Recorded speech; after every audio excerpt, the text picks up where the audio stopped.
estudo do livro de Apocalipse.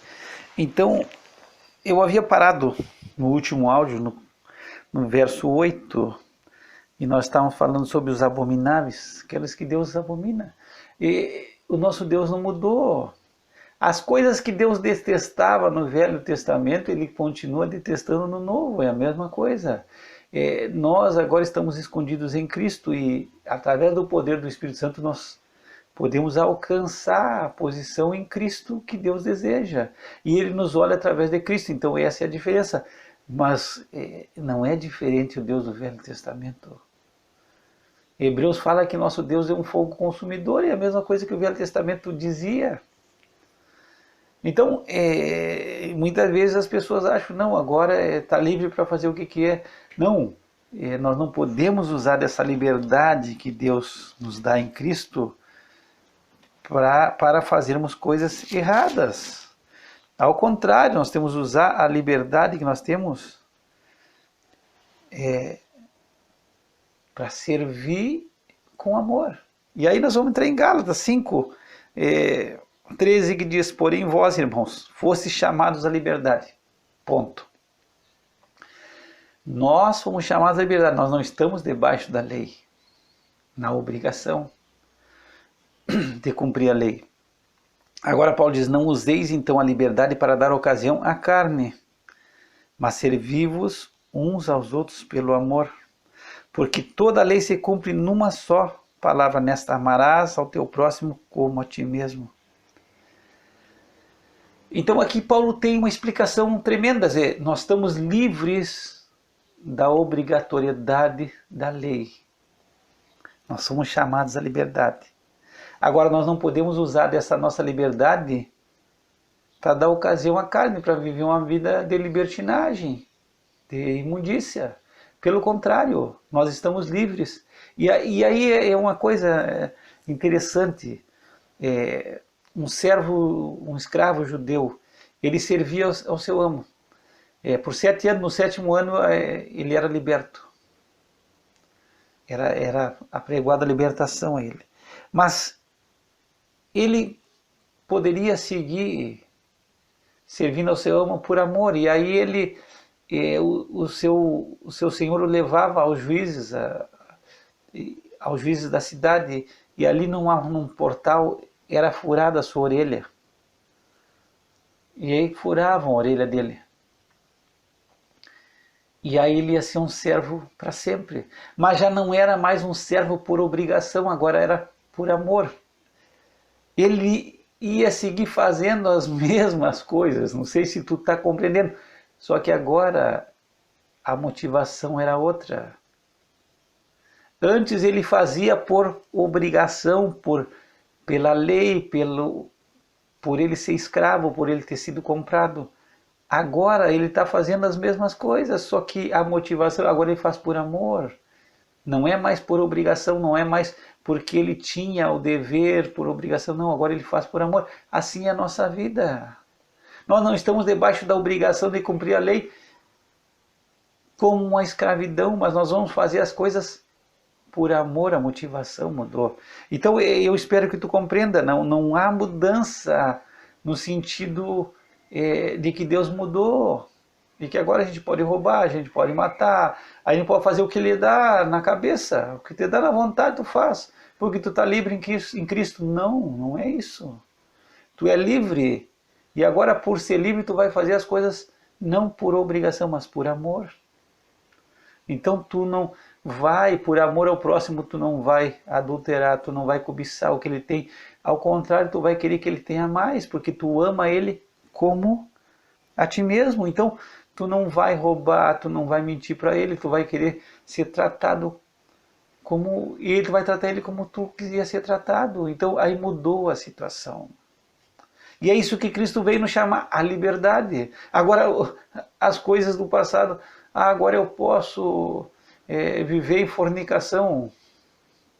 Nós vamos entrar em fornicação, depois eu vou te dar uma explicação. Não, negativo. Agora, eu não faço isso por amor. Eu fui chamado à liberdade, eu não estou debaixo da lei, eu estou debaixo da graça. Mas, por eu estar debaixo da graça, eu vou pecar? Não, ao contrário, eu vou fazer as coisas por gratidão e por amor. Então Paulo diz, olha, nós fomos chamados à liberdade, a ser livres. Aí tu entra em João 8. Se o Filho vos libertar, verdadeiramente sereis livres. E ele nos libertou. Então nós somos verdadeiramente livres. Mas não é livre para dar ocasião à carne, à libertinagem. Mas para servir em amor. Agora é por amor. Agora tu vai servir uns aos outros em amor. Antes tu fazia por obrigação, pela força da lei. Agora não é pela lei, é pelo amor. É pela lei do amor que tu serve. Então compreenda, é diferente. Agora, o nosso Deus mudou? Não, o nosso Deus não mudou. O que muda é que nós não temos mais obrigação nenhuma de cumprir a lei ritual, mas a lei moral está no nosso coração e agora nós vamos fazer por amor. E aí Paulo diz, perdão, toda a lei se cumpre numa só palavra, nesta, amarás o teu próximo como a ti mesmo. Tu ama o teu próximo, não vai fazer mal a ele. Se tu ama ele como a ti mesmo, tu vai desejar tudo o que tu desejaria para ti, tu deseja para ele. E o que tu não deseja para ti, tu não deseja para ele. Então, tudo se cumpre no amor. E aqui entram as uniões abomináveis, coisas que Deus abomina. E que continua abominando. Aí depois fala sobre os homicidas. Aqui é assassinos, é pessoas que matam uma pessoa sem causa nenhuma, por ódio, por desejo. Não existe uma motivação fora essa, é por maldade, é um assassino. Então esse é o homicida. Aí entre os fornicadores, essa palavra do grego é porneia, da onde veio a nossa palavra pornografia. É toda relação relação sexual fora do âmbito que Deus determinou, que é dentro do casamento. O sexo não é pecado, é dentro de um limite, dentro das regras, das linhas que Deus determinou. Esse é o certo. Nós sabemos que hoje se aceita essas coisas que estão fora do padrão bíblico, que o padrão bíblico é o sexo dentro do casamento, dentro do matrimônio, de uma união estável, legal. Fora disso é fornicação e qualquer tipo de relação com qualquer tipo de pessoa. E a gente sabe que não é o que acontece hoje. Hoje se te faz feliz, faz. Até para te encontrar, para te saber o que tu gosta, o que tu quer, tu faz da tua vida o que tu quiser. E isso é contrário à vontade de Deus. É pecado. E aí não tem outra palavra para dizer. Pecado, se tu quiser, do grego, é amartia. É pecado, amartia. Então, o sexo é só permitido dentro do âmbito do casamento. Fora isso aí, de uma união estável, real, fora isso é pecado. Com qualquer tipo de situação é pecado. Depois fala sobre os feiticeiros, e aqui é uma palavra grega, é farmaqueia. Então não é só, como a gente vai pensar, bruxaria só, não, é coisas do ocultismo, não, é a utilização de drogas para se ter experiências religiosas, experiências fora da normalidade. Então é farmaqueia, é uso de drogas. Depois fala sobre idolatria. Idolatria é colocar qualquer coisa ou pessoa no lugar de Deus na nossa vida. É qualquer coisa ou pessoa ocupando o lugar de Deus no nosso coração, na nossa vida. E aí existem muitas coisas, muitas vezes existem pessoas, existe uma idolatria a pessoas, ao ser humano, até mesmo dentro da igreja, se idolatra uma pessoa, um ser humano. E o dinheiro, e o carro, e as coisas, e o material, e as pessoas, e ídolos normais como a gente vê, isso é idolatria. E depois fala dos mentirosos, e aí os mentirosos aí abrange todos. Aqui quando ele chega e diz todos os mentirosos, bom, aí nós entramos todos. Aí aí a carapuça cabe em todo mundo, todos. E esses aqui não têm parte no reino de Deus. Eles têm parte no lago que arde com fogo e enxofre, que é a segunda morte. Então, o que eu quero que tu compreenda nessa situação em que nós estamos vendo aqui, é que nós temos 2 versículos aqui fazendo uma separação. Esse mas é um terror aqui nessa situação. E aí eu disse, essas coisas que nós temos que compreender em Cristo. Nós temos aqui o versículo 7 e 8. Aqui está a divisão de tudo. Aqui é os salvos e os perdidos. Aqui é quem tem parte no reino de Deus e quem tem parte na condenação eterna. O que faz a diferença? A fé em Cristo é tu crer em Cristo de todo o teu coração e tu colocar a tua esperança em Cristo. Porque nós, mesmo salvos, nós nos enquadramos nesse 8 aqui tranquilamente. Tu vai te encontrar nele. Porque nós não somos perfeitos, nós somos pecadores, lavados e redimidos pelo sangue do Cordeiro e numa posição em Cristo. Mas nós estamos enquadrados nesse 8, nós somos pecadores. Então a diferença do 7 e do 8 é colocar a sua fé e crer em Cristo Jesus, porque é por Cristo, é para Cristo e através de Cristo é em Cristo que tu é salvo, é a única diferença. Agora, tu entra. Eu sei que a gente tem o costume, eu já escutei muito de pessoas dizer, eu não minto. Eu não minto. Não existe a pessoa que não minta e que não peque. E João, ele escreve na sua epístola, na primeira epístola de João, ele diz assim, se nós dissermos que não temos pecado, estamos fazendo Deus mentiroso. Então, nós somos pecadores também. Olha só o que João fala na sua primeira epístola, no capítulo 1, verso 8. Se dissermos que não temos pecado, enganamo-nos a nós mesmos e não há verdade em nós. Então, se tu agora está lendo aqui, não, eu não estou aí, e eu não sou pecador, eu não peco, eu não tenho pecado, tu está te enganando, tu está sendo um bobo, tu está te enganando de mesmo, e eu estou me enganando se eu achar que não, nós temos pecado. E depois o 9 ele diz, se dissermos que não pecamos, fazemos-lo mentiroso e a sua palavra não está em nós. Então nós pecamos, nós estamos aqui enquadrados. Qual a diferença do 7 para o 8? É tu colocar a tua fé em Cristo. Nós não somos melhores do que aqueles que se perdem de maneira nenhuma. Tu não é melhor, e se tu está pensando, tu te engana, tu está te enganando a ti mesmo, tu está achando que tu é melhor do que os outros, que Deus te escolheu porque viu alguma coisa especial em ti, porque Deus te achou que tu é o tal. Não, tu é vil, pecador, desgraçado, como eu. A diferença é a fé em Cristo. Eu gosto e eu me encanto com certas passagens, porque a palavra de Deus ela é amplíssima, é inesgotável. Mas tem coisas que parece que cabe dentro de nós de uma forma tremenda. E tem coisas que nos quebra, que não cabe, porque nós esperneamos, mas tem que aceitar, porque é a palavra de Deus.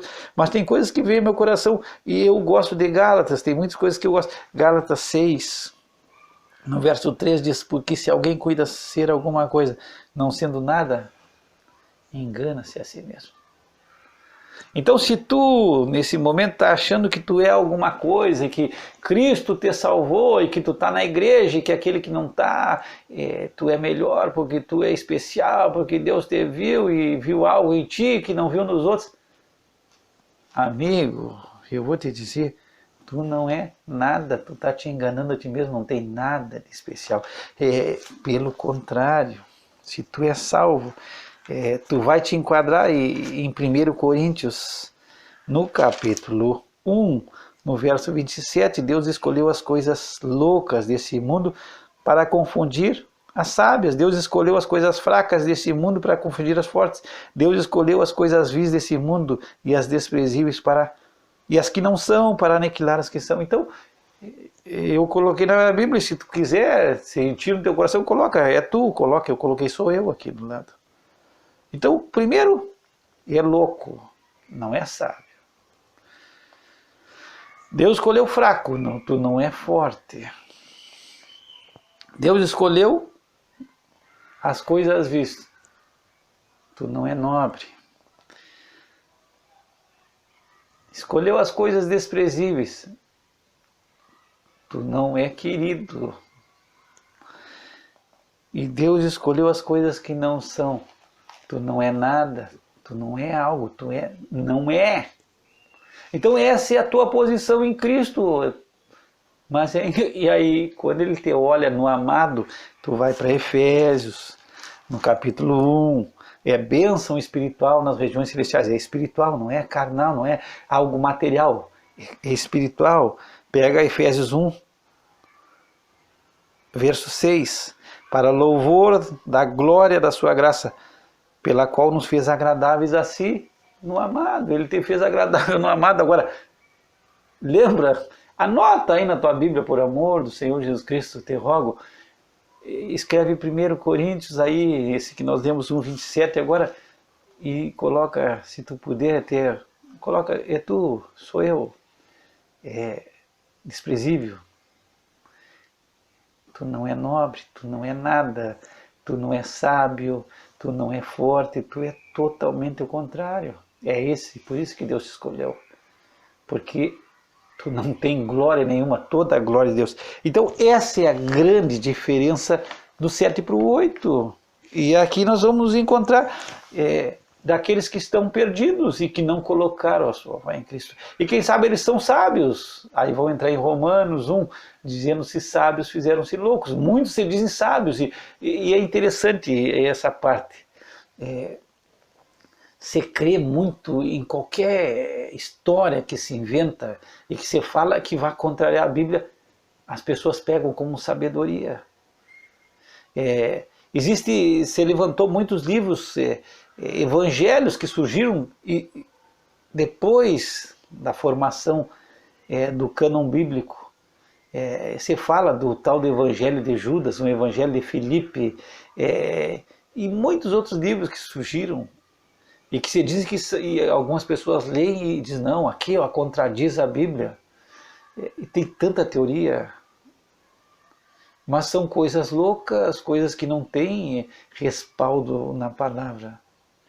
E esse livro que se escreveu, e tem o filme O Código da Vinci, que se diz que Jesus casou, e aí o autor fala sobre o concílio de Nicéia e que os livros não foram aceitos, e aí como se a igreja tivesse tapado tudo, escondido as coisas, e não tem nada a ver com a realidade. O concílio de Nicéia, ele se reuniu por causa de um cidadão chamado Ários, e esse Ários, ele pregava que Cristo não era Deus, que Cristo era contrário à deidade de Cristo. E aí esse concílio se juntou, e me parece que eram 318 bispos, e o concílio tratou sobre essa situação, sobre a deidade de Cristo, que é clara nas Escrituras. É claríssimo nas Escrituras que Jesus Cristo é Deus. Eu li esses dias, enquanto João diz, o verbo se fez carne e habitou entre nós, Paulo é muito mais enfático. Ele escreve a Timóteo e ele já diz, olha, grande é o mistério da piedade, Deus se fez carne. Então Paulo ele não diz, olha o verbo, por quem sabe algum vai dizer assim, João está dizendo o verbo, e aí não, o verbo, e aí pode ser conjecturar qualquer coisa, mas Paulo já diz em 1 Timóteo 3,16, Deus se manifestou em carne, e ponto. É Deus em carne, é Deus homem. E aí ele encarnou, e aí ele já não desencarnou mais, porque eu sei que tem pessoas que gostam de usar o encarnou, aí depois ele desencarnou. Não, ele não encarnou, ele é Deus homem, e ele sobe ao céu em carne, glorificado. Por quê? Porque depois que ele ressuscita, ele come. ele manda Tomé colocar as mãos nos furos das mãos e do lado dele. E ele come com os discípulos. Então ele sobe com o corpo glorificado, ao meu ver, é o corpo glorificado, ele não deixou mais, as marcas ele leva de homem, então ele é um Deus homem, não é um homem que se tornou Deus, mas é um Deus que se manifestou em carne. Então é diferente, é diferente o que se diz, o que se fala. E aí se criou que, bom, eu não vou fugir da história, mas é interessante esse. Aí se diz que, eu estou falando sobre o Código da Vinci, eu abri esse parênteses, mas aí se diz que ele se casou com Maria Madalena e teve filhos. E assim eles fizeram, inventaram essa história. E aí se diz que no concílio de Nicéia tentaram abafar toda essa história que Jesus teve filho e coisa e tal. Não, isso é tudo mentira. Isso é falso. Eu tenho... Bom, aí é interessante também, se diz que Maria Madalena foi... aquela que é a confidente de Cristo, ela que dirigiu a igreja, mas aí se tirou ela por causa que era mulher, e ela que tinha os segredos de Cristo. E ela foi a liderança da igreja. Bom, desde Atos dos Apóstolos, tu não encontra nada que Maria Madalena tenha feito. Nem a própria Maria, que eu não sei se reuniu em oração, mas não tem nada que Maria Madalena tenha feito, nem Maria tenha feito, não sei se reunir para orar. Maria. Bom, e tem toda essa história, essa invenção. Por que eu digo que é invenção? Paulo não era dos discípulos que andaram com Jesus. Mas ele chega e ele se converte. Mas ele era fariseu, ele era contrário à igreja. Se houvesse essa situação, Paulo ia ser o primeiro a se levantar contra. Agora Paulo sofreu, apanhou, ficou preso, morreu pelo evangelho. Se ele não acreditava, não pode, jamais ia acontecer isso. Eu creio que Paulo seria o primeiro a dar contra essas coisas. Por quê? De uma mulher à frente. Quando Paulo escreve a Timóteo, ele diz, olha, eu não consinto que as mulheres ensinem. Então Paulo já era o primeiro, no seu ensinamento ele diz, olha, nem que a mulher exerça autoridade sobre o homem. Se tu quiser pegar depois é 1 Timóteo, no capítulo 2. Ele diz, olha, 2,12. Não permito, porém, que a mulher ensine, nem use de autoridade sobre o marido, mas que esteja em silêncio. Então, a doutrina paulina era clara, não, a mulher não exerce autoridade sobre o homem. Aprenda em silêncio, seja mãe de filhos, crie seus filhos. Então, jamais Paulo ia se sujeitar a uma mulher como esse Código da Vinci e outros livros que colocam que Maria Madalena tinha escutado as coisas de Cristo e aprendido de Cristo muita coisa, porque ela casou com Cristo, e aí ela tinha segredos e ela foi a liderança da igreja. Não, a Bíblia não mostra isso. Lucas fez um estudo minucioso e nem fala em Maria Madalena. Nem comenta nada sobre ela. E ele fez um estudo minucioso e ele era totalmente isento, porque ele não fazia parte dos discípulos. Ele foi uma pessoa totalmente isenta no seu testemunho. Mas só que o que acontece? Qualquer coisa que se diz contra a Bíblia e vai contra, as pessoas abraçam.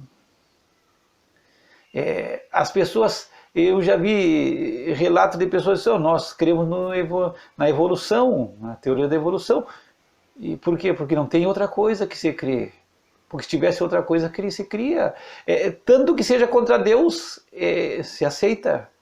Então, qualquer coisa que for contra Deus, o melhor que for possível para se aceitar, se aceita. E aí, nesses casos, não se faz uma averiguação, não precisa. Se diz contra a palavra, aí o ímpio aceita. Por quê? Porque impiedade, eu já disse do grego, é azebeia, viver em contrário aos mandamentos de Deus, viver em contrariedade com a palavra de Deus. Então, qualquer coisa que seja contrário, que o Satanás levante contra a Bíblia, se aceita, e aí isso aí não se pesquisa, aí nisso aí não se vai a fundo.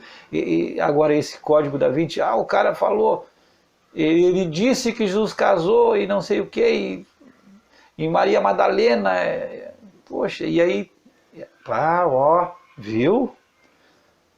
É certo.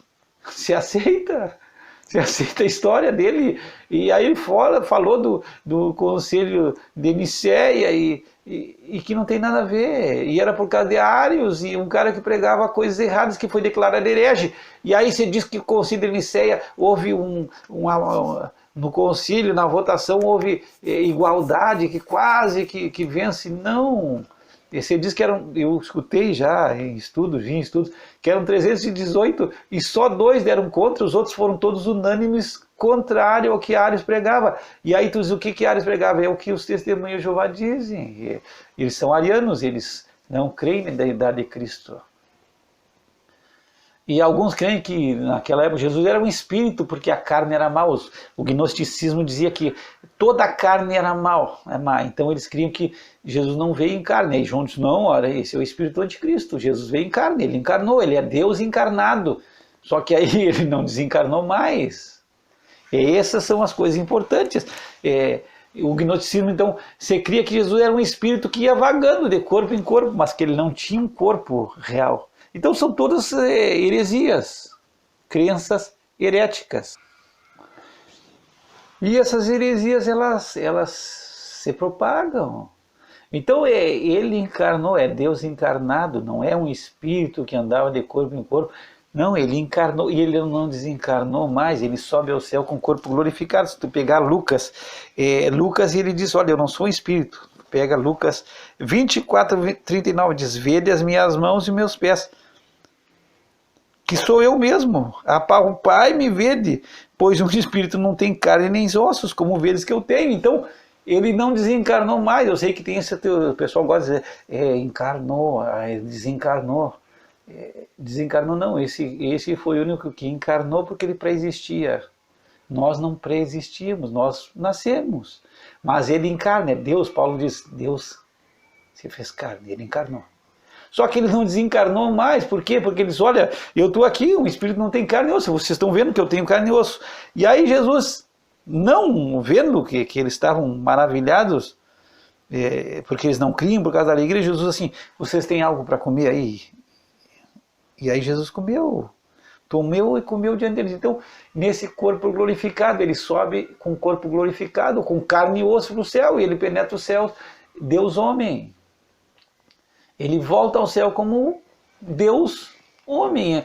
Com a sua, ele não deixa a sua humanidade. E ele continua sendo 100% Deus e 100% homem. E é isso que parece que é o que a Escritura nos ensina. Ele é o nosso sumo sacerdote, ele penetra o céu com glória, com corpo glorificado. Mas com corpo que comeu, que tinha carne e osso. E diz que nós vamos ser semelhantes a eles, vamos ter um corpo glorificado, como Cristo tem um corpo glorificado. Agora ele não é um homem que se tornou Deus, não. Ele é Deus que se faz carne e não desencarna mais. Então são essas maravilhas. No próximo áudio nós vamos entrar no verso 9. Esses áudios eu tive que dar umas interrupções, quem sabe ele tenha ficado em algum momento desconectado. Porque 2 ou 3 vezes o telefone tocou aqui e eu tive que parar. Então pode ser que ele não tenha, alguma coisinha não tenha conexão. Mas no próximo áudio se alguma coisa ficou fora do contexto, eu vou conectar no próximo áudio. E eu espero que tu tenha compreendido. No próximo áudio nós entramos No 9, e aí nós vamos começar a ver a Jerusalém, a nova Jerusalém que desce do céu, a esposa do Cordeiro.